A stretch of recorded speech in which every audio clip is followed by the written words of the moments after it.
As you can see, cyber threat is very real and it can happen to any one of us.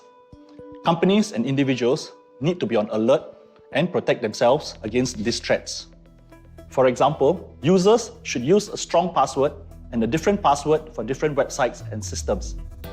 They should also change this password regularly and, where possible, use two-factor authentication to enhance security.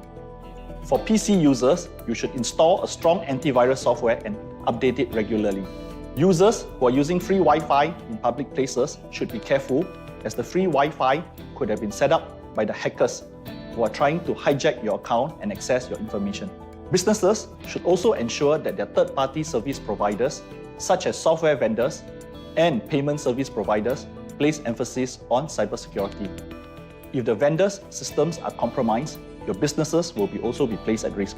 Just as you will not leave your house unlocked, users should also not leave your computers and mobile devices unprotected. We should always adopt a security-first mentality.